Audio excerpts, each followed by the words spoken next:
अब आपने पिछले सेशन के अंदर ये तो सीख लिया कि प्रोजेक्ट फाइल कैसे बनानी है, उसका साइज़ कैसे सिलेक्ट करना है और लेयर्स को कैसे बनाना है। तो आपने अच्छा खासा फ़ोटोशॉप ऑलरेडी सीख लिया है। तो आइए इससे आगे चलते हैं। अब मैं आपको बताता हूँ कि रंग-बिरंगी तस्वीरों को कैसे आपने इस पर्टिकुलर इश्तिहार के अंदर लेकर आना है, लेयर्स की शक्ल में और टाइपिंग आपने कैसे करनी है, फ़ॉन्ट कैसे सिलेक्ट करने हैं। आइए उसको लर्न करते हैं इस पर्टिकुलर सेशन में। मैं वापस फ़ोटोशॉप की उसी फ़ाइल पे जाऊँगा जो पहले मैंने एज़ ए प्रैक्टिस बनाई थी, जिसमें मैंने रेड बॉक्स बनाया था पिछले सेशन में। मैं रेड बॉक्स को यहाँ हाइड करूँगा क्योंकि अभी मुझे उसकी ज़रूरत नहीं है और मेन टेक्स्ट की जो लेयर मैंने बनाई थी उसको मैं अभी फ़िलहाल डिलीट कर दूँगा, ताकि मैं तमाम नई लेयर्स नए सिरे से बना सकूँ इस सेशन के लिए। अब मेरे पास ये ब्लैंक स्पेस आ रही है वाइट कलर की। मैं चाहता हूँ कि इसके ऊपर जो मैं ऐड बना रहा हूँ वो है एक बिल्डिंग रिलेटेड या बिल्डिंग का उसके साथ कोई ताल्लुक है। तो मैं सबसे पहले पिक्चर ढूँढूँगा और पिक्चर ढूँढने का बेस्ट तरीका है कि you go back on Google और गूगल में टाइप करें बिल्डिंग। जब आप बिल्डिंग टाइप करेंगे तो बिल्डिंग के रिजल्ट्स आपके सामने अपीयर हो जाएँगे और इमेजेस पे क्लिक करें और इमेजेस पे क्लिक करने के बाद आपके सामने डिफरेंट पिक्चर्स खुल जाएँगी बिल्डिंग्स की, जिनमें से आप कोई पिक्चर सेलेक्ट कर सकते हैं। दोस्तों ये पिक्चर जो आप गूगल पे देख रहे होते हैं आफ्टर सर्चिंग समथिंग, ये तमाम कॉपीराइटेड पिक्चर्स होती हैं।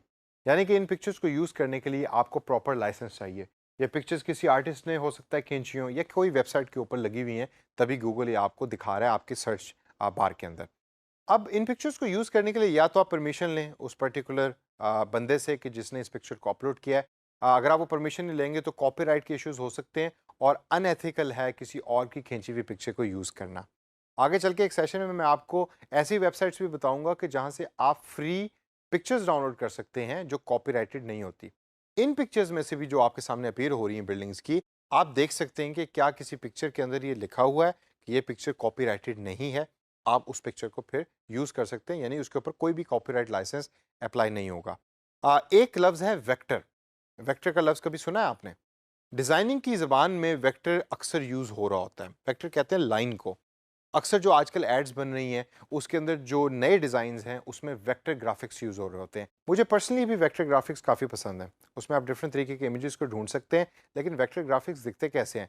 आइए बिल्डिंग के आगे टाइप करते हैं वेक्टर और फिर सर्च करते हैं और देखते हैं कि रिज़ल्ट किस तरह का निकलता है। मैं यहाँ बिल्डिंग स्पेस वेक्टर लिखूँगा और फिर उसके बाद एंटर दबाऊँगा। अब आप नोट करें, जो रिजल्ट मेरे सामने अब अपीयर हुआ है, ये कार्टूनिश फॉर्म के अंदर है। अक्सर जब आप एड्स बना रहे होते हैं, तो ये इस तरह के इमेजेस आपकी एड्स की खूबसूरती को ज़्यादा बेहतर बना रहे होते हैं, रादर देन एक्चुअल जो बिल्डिंग की पहले पिक्चर्स हम देख रहे थे। उसकी वजह ये है कि ये जो पिक्चर्स अब आप देख रहे हैं, इनका ज़्यादातर बैकग्राउंड या तो ट्रांसपेरेंट है या वाइट है।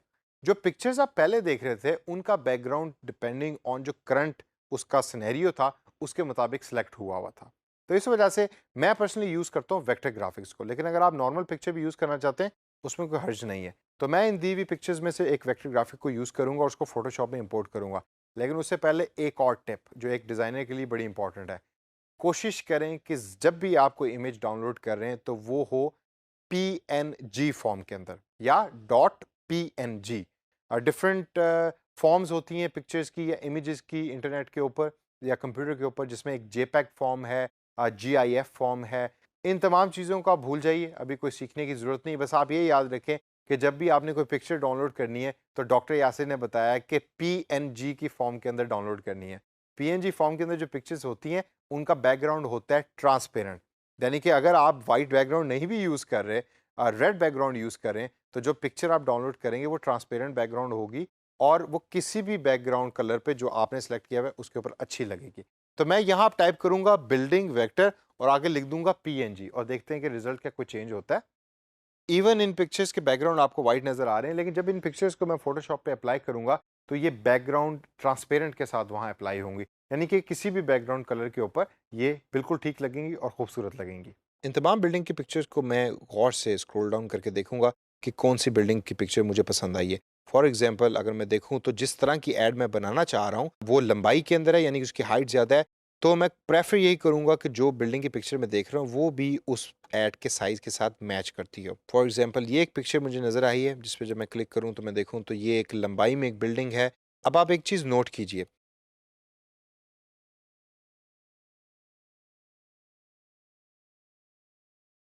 डॉट्स नज़र आ रहे हैं। इसका मतलब ये है कि इस पिक्चर की बैकग्राउंड कलर इस टाइम कुछ नहीं है, क्योंकि ये पीएनजी फ़ॉर्म में है। अगर ये मुझे पिक्चर पसंद है तो इस पे राइट क्लिक करके मैं इसको सेव इमेज करूँगा और सेव इमेज जो है मैं डेस्कटॉप पे सेव करूँगा। अब मैं वापस चलता हूँ फोटोशॉप में। फोटोशॉप में जब मैं आऊँगा तो अब मुझे वो पिक्चर यहाँ चाहिए। अब एक तो तरीका ये है कि आप फोटोशॉप की स्क्रीन को मिनिमाइज़ करें या छोटा करें, और रीसाइज़ करने के बाद आप देखें कि डेस्कटॉप पे आपने जहाँ वो पिक्चर सेव की है उसको क्लिक करके ड्रैग करें, यानी कि ऐड करने की कोशिश करें फोटोशॉप की स्क्रीन में। अक्सर ये इमेज आपको फोटोशॉप में फिर ऐसे नजर आएगा। अगर आप ये नहीं कर सकते या आपको कंप्यूटर ये अलाउ नहीं करता ड्रैग एंड ड्रॉप की ऑप्शन को, तो आप एक और तरीका भी कर सकते हैं। आप फोटोशॉप की मेन स्क्रीन में दोबारा जाएं, फाइल कीजिए और ओपन करें, और ओपन पे क्लिक करने के बाद डेस्कटॉप से दोबारा उस इमेज को तलाश कीजिए, और तलाश करने के बाद ओपन पे क्लिक करें, और इस तरीके से ये इमेज आपके सामने दोबारा अपीयर हो जाएगा एक सेपरेट विंडो के अंदर। अब मैं इस बिल्डिंग की इमेज को इस विंडो से उठा के इस पर्टिकुलर विंडो जहां मैं इश्तिहार बना रहा हूँ कैसे लेके आऊँगा। बिल्डिंग वाली विंडो पे क्लिक कीजिए और कंट्रोल ए दबाइए। अपने कीबोर्ड पे देखिए कंट्रोल और ए का बटन आपने इकट्ठे दबाना है। जब आप कंट्रोल और ए का बटन इकट्ठा दबाएंगे तो आपके सामने एक डॉटेड स्क्वायर यानी कि डॉटेड बॉक्स आ जाएगा इस इमेज के या इस बिल्डिंग के इर्द गिर्द। इसका मतलब है कि फोटोशॉप ने आपकी इस इमेज को सिलेक्ट कर लिया। अब आप कंट्रोल सी दबाइए, यानी कि कॉपी का बटन। वर्ड में अक्सर यूज़ करते हैं ना हम कंट्रोल सी, वही है फोटोशॉप में। कंट्रोल सी दबाएंगे तो ये इमेज अब कॉपी की कमांड यूज़ करके कॉपी हो चुका है। अब आप वापस जाइए मेन उस विंडो के अंदर जिधर आप इश्तिहार बना रहे हैं। ऐड वाली इस विंडो में जाके सबसे पहले आप लेयर बनाइए। लेयर को नाम दीजिए बिल्डिंग इमेज का,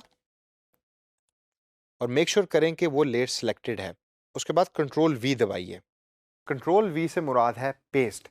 आपने सबसे पहले पिक्चर को सिलेक्ट किया, फिर उसके बाद उसको कॉपी किया, और आप यहाँ लेयर बना के आपने उस पिक्चर को यहाँ पेस्ट कर दिया। अब आप इस बिल्डिंग की पिक्चर को अपने इश्तिहार के अंदर या ऐड के अंदर लेयर के थ्रू कंट्रोल कर सकते हैं। आइए अगले स्टेप के अंदर देखते हैं कि अब इस इमेज को बड़ा और छोटा कैसे करना है। इस इमेज को बड़ा छोटा करने के डिफरेंट तरीके हैं। मैं आपको आसान तरीका बताता हूँ। अपने कीबोर्ड के ऊपर कंट्रोल टी दबाइए और देखिए कोई बॉक्स अपीयर होता है पिक्चर के इर्द गिर्द। ये बॉक्स है रीसाइजिंग बॉक्स।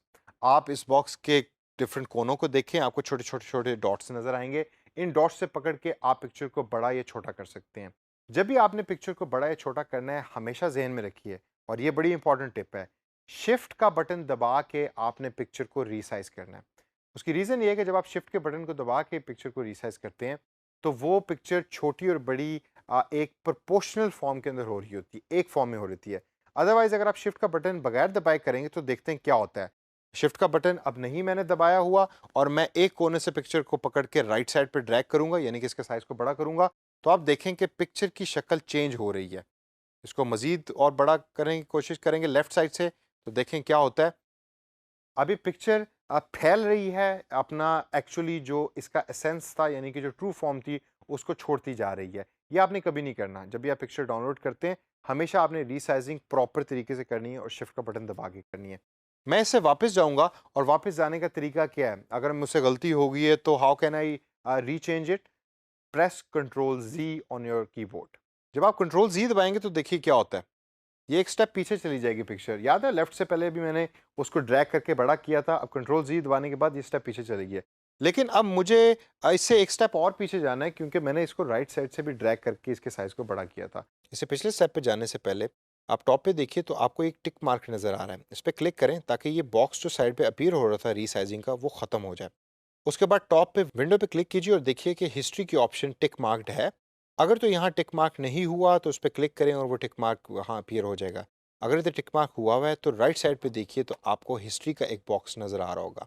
ये वो तमाम हिस्ट्री है कि जिसके ऊपर आप स्टेप बाय स्टेप पीछे जा सकते हैं, और जैसे जैसे आप पीछे जाएंगे तो वैसे वैसे इमेज जो है वो चेंज हो रहा होगा। यहाँ मैंने पेस्ट किया था तो इस वजह से वो इमेज इधर आ रहा है। अगर मैं पेस्ट से भी पीछे जाना चाहता हूँ तो यहाँ से वो इमेज डिसअपीयर हो जाएगा। अब मैं चाहता हूँ कि जिस हाल में मैंने किया था मैं वापस उस इमेज पे चला जाऊँ, तो वो इमेज उसी शेप के अंदर मेरे सामने दोबारा अपीयर हो जाएगा। इसके बाद इसको रीसाइज करना है तो मैं कंट्रोल टी दोबारा दबाऊंगा। शिफ्ट के बटन को दबाकर मैं इस पिक्चर को छोटा करूंगा या बड़ा करूंगा, और उसके बाद इस टिक मार्क को क्लिक करूंगा। अब ये पिक्चर एक अपनी असली फॉर्म में रीसाइज हो चुका है। उसके बाद अगर मैं इस इमेज की लोकेशन को चेंज करना चाहता हूँ तो मैं इस इमेज के ऊपर क्लिक करके यानी क्लिक को दबाकर इस इमेज की लोकेशन को चेंज भी कर सकता हूँ। फॉर एग्जांपल मैं चाहता हूँ कि ये इमेज बॉटम के ऊपर अपीयर हो तो मैं इसको बॉटम पे ले आऊँगा और राइट कॉर्नर पे इसको मैं लाकर छोड़ दूंगा। अब ये इमेज मेरे राइट कॉर्नर पे अपीयर हो रहा है, और लेयर अगर आप देखें तो लेयर अभी तक वही सिलेक्टेड है।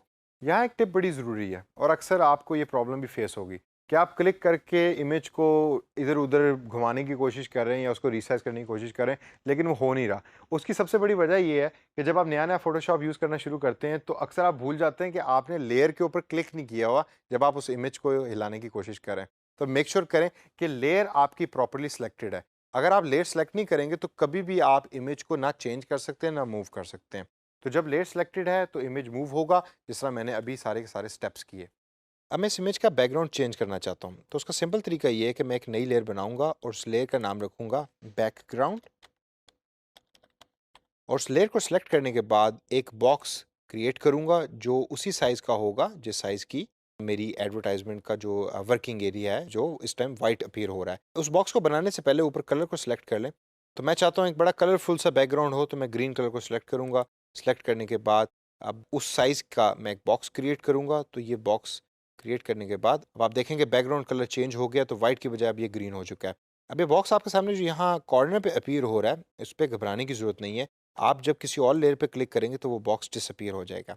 अब अगर आप इस लेयर को उठा के बिल्डिंग वाली लेयर से ऊपर ले जाएंगे तो आपकी बिल्डिंग छुप जाएगी, क्योंकि बिल्डिंग के ऊपर अब बैकग्राउंड आ गया। लेकिन मैं इसको दोबारा वापस रिवर्स करूंगा और अब बिल्डिंग फ्रंट पे है और उसकी बैकग्राउंड के ऊपर बैकग्राउंड इमेज आ रहा है। इस तरीके से आप लेयर्स को ऊपर नीचे करके देख सकते हैं कि जिस जगह पे वो लेयर सूटेबल है उस जगह पे उस लेयर को ड्रॉप कर सकते हैं। अब इसके बाद नेक्स्ट स्टेप है, मैं इधर टेक्स्ट ऐड करूंगा। टेक्स्ट ऐड करने का सिंपल तरीका ये है कि आप लेफ्ट साइड पे देखिए तो मेन्यू में आपको टी लिखा हुआ नज़र आएगा, उस पर क्लिक करें। ऊपर से कलर सेलेक्ट करें, मैं कलर ब्लैक सेलेक्ट करना चाहता हूँ। और कलर सेलेक्ट करने के बाद आप अपने वर्किंग एरिया पे क्लिक करें और क्लिक करने के बाद आप लिखें बिल्डिंग और टिक मार्क दबाएंगे तो ये बिल्डिंग यहाँ टाइप हो जाएगा। अब एक चीज़ आप नोट करें, राइट साइड के ऊपर एक ऑटोमेटिक लेयर क्रिएट हो गई है जो फोटोशॉप ने आपके लिए क्रिएट कर दी है। आपको नई लेयर बनाने की ज़रूरत नहीं है। तो जब ये लेयर क्रिएट हो गई है तो दोबारा इस एरो पे क्लिक करने के बाद अब आप इस टेक्स्ट को मूव अराउंड कर सकते हैं। इसी तरीके से इसको बड़ा छोटा भी कर सकते हैं। टेक्स्ट को बड़ा छोटा कभी भी आपने कंट्रोल टी की ऑप्शन से नहीं करना। इसको प्रॉपरली दोबारा टी के बटन पे क्लिक करने के बाद टेक्स्ट पे क्लिक करें और टेक्स्ट पे क्लिक करने के बाद इस टेक्स्ट को सिलेक्ट करें। और सिलेक्ट करने के बाद आप यहाँ सबसे पहले फ़ॉन्ट सेलेक्ट कर सकते हैं। फॉर एग्जांपल मैं चाहता हूँ कि मैं यहाँ से कोई एक फ़ॉन्ट सेलेक्ट करूँ, तो इस फ़ॉन्ट को सिलेक्ट करने के बाद आप देखें मेरा फ़ॉन्ट यहाँ चेंज हो गया है और मैं इसका साइज़ चेंज करना चाहता हूँ और मैं चाहता हूँ कि इसका साइज़ थोड़ा सा बड़ा हो और ये साइज़ इसका बड़ा हो चुका है। और इसी तरीके से अगर कलर मैं चेंज करना चाहूँ तो कलर के ऑप्शन पर क्लिक करके मैं कलर भी चेंज कर सकता हूँ। और जब ये तमाम चीज़ें चेंज हो गई हैं तो आप दोबारा इस टिक मार्क के बटन को क्लिक करें और इस ऑप्शन को सेव कर दीजिए। और अगर मैं इसको दोबारा मूव करना चाहता हूँ तो मूव करके मैं इसको यहाँ डाउन यहाँ ले आऊँगा और ये इमेज के साथ अब मेरा टेक्स्ट भी इधर अपीयर हो रहा है। अब दोस्तों बड़े बेसिक तरीके से मैंने आपको बता दिया कि इमेजेस, टेक्स्ट और बैकग्राउंड कैसे चेंज हो रहा है और लेयर्स किस तरीके से इन फंक्शंस को सपोर्ट कर रही हैं। इसको यूज़ करें, इसको प्रैक्टिस करें और जितना प्रैक्टिस करेंगे उतने ही अच्छे डिज़ाइनर आप बनेंगे। डिज़ाइन हमेशा जहन में रखें कि डिज़ाइन होता है जहन के अंदर। सॉफ्टवेयर बेशक आपको जितना मर्जी अच्छा आता हो, लेकिन अगर आपके जहन के अंदर एक अच्छा डिज़ाइन नहीं है तो वो कभी भी ना पेपर पे आएगा और ना वो सॉफ्टवेयर पे आएगा। तो आप बेसिक टूल्स को यूज़ करते हुए, बेसिक फंक्शंस को यूज़ करते हुए एक बड़ी खूबसूरत ऐड बना सकते हैं। इस तमाम नॉलेज को अप्लाई करें, प्रैक्टिस करें और इतनी प्रैक्टिस करें कि आप एक अच्छे फ़ोटोशॉप डिज़ाइनर बन सकें।